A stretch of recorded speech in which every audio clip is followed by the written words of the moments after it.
প্রথম রোজায় আজকে কি দিয়ে সেহরি করলাম। ম্যাডামরা আজকে কোথায় কোথায় ঘুরতে গেল, সব কিছু নিয়েই থাকবে আজকের ভিডিও। আশা করি আপনারা ফুল ভিডিওটা ওয়াচ করবেন আর সাথেই থাকবেন। আসসালামু আলাইকুম, কেমন আছেন সকলে? ভালো আছেন? আলহামদুলিল্লাহ, আমিও ভালো আছি। তো আজকে প্রথম রোজার দিন কি কি দিয়ে সেহরি করলাম, কি খাই আজকে রোজা রাখলাম, সব কিছু আজকের ভিডিওতে আপনাদের লগে শেয়ার করবো। আশা করি আপনারা ফুল ভিডিওটা ওয়াচ করবেন।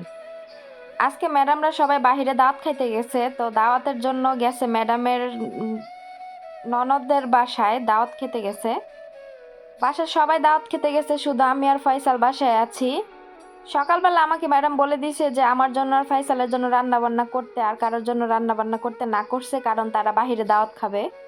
একটা জিনিস ভাবতেই অবাক লাগে, কেননা জানেন, নিজের আত্মীয় স্বজনের বাড়িতে যদি ফয়সাল না যাইতে পারে তাহলে ফয়সাল যাইবে কই বলেন তো?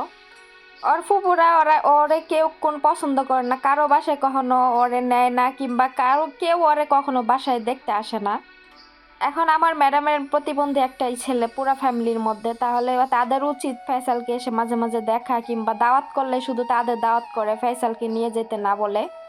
বাংলাদেশ হইলে মনে হয় কি ঝগড়াঝাটি শুরু করে দিত, আর কেউ দাওয়াতই খাইতে যাইতো না, যে বলতো কি যেখানে আমার পোলারে কইব না এখানে আমরা জামুকের লেগা। কিন্তু এখানে কিছুই কয় না। এই যে দেখতে পারতেছেন না, কোনো জায়গায় দাওয়াত খেতে গেলে হেরাই যায়, আর আমি আর ফয়সাল এমনি করে বাসায় নিজেরা রান্না বাইরা করে খাই। আজকে ফয়সালরে দেখে অনেক বেশি মায়া লাগতেছিল। দেখেন, আমি ফয়সালের জন্য বিরিয়ানি রান্না করছি মুরগির মাংস দিয়ে, ওরে এখন দিয়েছি খাইতে, ও এখন খাইবো। ফয়সালরে দাওয়াত দেয় নাই ভালো কথা, কিন্তু খাবার যদি পাঠায় দিত, বাসা কিন্তু আমার বাসার থেকে দূরে না, বাসা কিন্তু কাছেই, কিন্তু ওর জন্য কোনো খাবারও পাঠায় দেয় নাই। এই জিনিসগুলা খুবই খারাপ লাগে। ঈদ আসলে ঈদের মধ্যে ওদের সবাই দাওয়াত করে, ওরা ঈদের পরের দিন সবাই দাওয়াত খায়, কিন্তু ফয়সালের জন্য কোনো খাবার টাবার পাঠায়ও দেয় না, আর ফয়সালকে নিয়েও যায় না। এই জিনিসগুলো আমার নিজের কাছে খুব খারাপ লাগে, আর ফয়সালের জন্য আমার অনেক বেশি মায়া লাগে। দুনিয়াতে জন্ম নিল ঠিকই, কিন্তু আত্মীয় স্বজন কোনটা কি লাগে কারো বাসাও দেখা পারলো না, কে কোন কি লাগে এগুলাও চিনলো না। দুনিয়াতে ওর জন্ম নেওয়াটাই মনে হয় ব্যর্থ হয়ে গেল। যতই উপরে উপরে আল্লাহ দেখাক, ভিতরে ভিতরে ওরে কেউ কেউ পছন্দ করে না। এই জন্য দেখেন না, কোনো আত্মীয় স্বজনের বাসায় কোনোদিন ওরে নিয়ে যাইতে পারে না। অজ্ঞ কাহিনী বললে আর শেষ নাই। তো এই দেখেন, এখানে ওরা সবাই দাওয়াত খেতে গেছে, মেকআপ টেকআপ করছে, জিনিসপত্র কেমনে ফালাই ছিটাই গেছে। দেন কোনো জায়গায় যদি খালি কোন আল্লাহ রহমতে কোনো জায়গায় যদি দাওয়াত করে, 2 দিন আগের থেকে যে কি শুরু করে এরা, আপনারা নিজে চোখে না দেখলে বুঝতেন না। 2 দিন আগের তখন দেখতে আসে কোন জামা পরবো, কি পিনবো, এগুলা 2 দিন আগের থেকে বাস করতে আসে। তবে দেখেন আবি সাবি অ্যাক্সেসরিজ এগুলো সব উল্টা পাল্টা কইরা থুইয়া গেছে, গম নেই। প্রত্যেকটা দিন এগুলো আমি গুছাই, এগুলো আবার গুছায় মুছায় সুন্দর করে রাখি, আর প্রত্যেকটা দিন এগুলার এলোমেলো কইরা থুইয়া যায়। যে এত অগোছালো করে রাখতে পারে, আমি নিজের কাছে নিজে খারাপ লাগে যে ওরা এত অগোছালো কেমনে। আর আমার তো অগোছালো জিনিস দেখলে মেজাজ গরম হয়ে যায়। পরিচ্ছন্নতা হলো ইমানের অঙ্গ, পরিষ্কার রাখলে কিন্তু নিজের কাছেও ভালো লাগে, আর দেখতেও কিন্তু সুন্দর লাগে। এই জিনিসটাই ওদেরকে আমি বুঝাইতে পারি না, ওরা বুঝেও না। মোট কথা কি, ওরা সবাই জানে যে আমি পরিষ্কার করি, আর আমি তো আছি, ওরা ময়লা করবো আর আমি করবো, এটাই তো, তাই না? এর লেগে ইচ্ছা করে করে আরো। এখানে একটা আংটি দেখতে পারতেছেন না, আংটিটা কিন্তু রূপার। এটাই যে মনে হয় পড়তে দিছে ম্যাডামে, পরে নাই, এনে ওইখানে ফালাইতে গেছে। আমি আবার দেখা এই যে বক্সের ভিতরে বইরা রাইহা দিলাম, নাহলে ফয়সাল দেখলে ফয়সাল আবার এইসব জিনিস দিয়ে খেলাধুলা করে, কোনে ফালাই দিব, ঠিক নাই। বক্সের ভিতরে বইরা আমি এখন এই যে ডয়ারে রাইহা দিলাম, আর ওইদিকে আমি এখন অন্যান্য কাজ করবো। পুরো সব ঘর এলোমেলো করে থিয়া গেছে গা।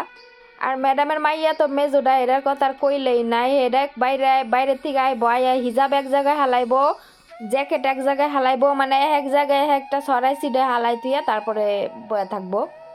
অনেক বাসায় দেখি অনেকে ব্লগিং করে গো, মালিক গো, তারপরে ম্যাডাম গো অনেক বেশি দুর্নাম করে, কিন্তু আমি কিন্তু এইগুলা করি না। কারণ কইরা এগুলা ওরা একটু অগোছালো, এটা আরবি কান্ট্রির মানুষরা পোলাপানরা এরকমই, এটা জানা কথাই, তো এগো কথা কই আর লাভ নাই। এরা মনে করে কি কাজের মানুষ তো আছে, কাজের মানুষই করব, আমরা অপরিষ্কার করবো, কাজের মানুষ করব, এর লিগে এরা করে। বিশ্বাস করেন, খাইবো আর নিচে ফালাইবো, ময়লার ঝুড়িতেও ফালাইবো না, অমনি ওই জায়গায় বয়ে থাকবো। আমি যখন ঘরগুলা পরিষ্কার করতে যাই, তখন আমার নিজের কাছে কেমন জানি স্পিচ লাগে, মনে হয় যে এই জায়গায় এরা কেমনে বয়ে আসিল সারাটা দিন। টাকার বেশি কিছু কইলাম না। আমি গড্ডারে গুছাই থুয়া গেলাম, এখন আইলাম এনে এনে দেখি কাপড় চোপড় উল্টা পাল্টা করে থুয়া গেছে, এডিও একটু গুছাই লইলাম। এত এত কাপড় চোপড় থাকতে কাপড় চোপড় কোনো জায়গায় গেলে মনে হয় কুই যায় পায় না, সব কিছু উল্টা পাল্টা কইরা একটা পইরা যায়। এইখানে দেখেন, এইখানে সব আমার ম্যাডামের যে হিজাব, এই হিজাবগুলা আমি আয়রন করে করে সুন্দর মতো গুছাই রাখছিলাম। ম্যাডাম এগুলা সব আবার আজকে উল্টা পাল্টা করছে একটা হিজাব খুঁজতে গিয়া। ওইসে কি ম্যাডাম ওই লগে একটা জামা পিনবন, সেই জামার লগে ম্যাচিং করে হিজাব খুঁজতেছিল, সেই জামার লগে ম্যাচিং করে কোনো হিজাব নাই।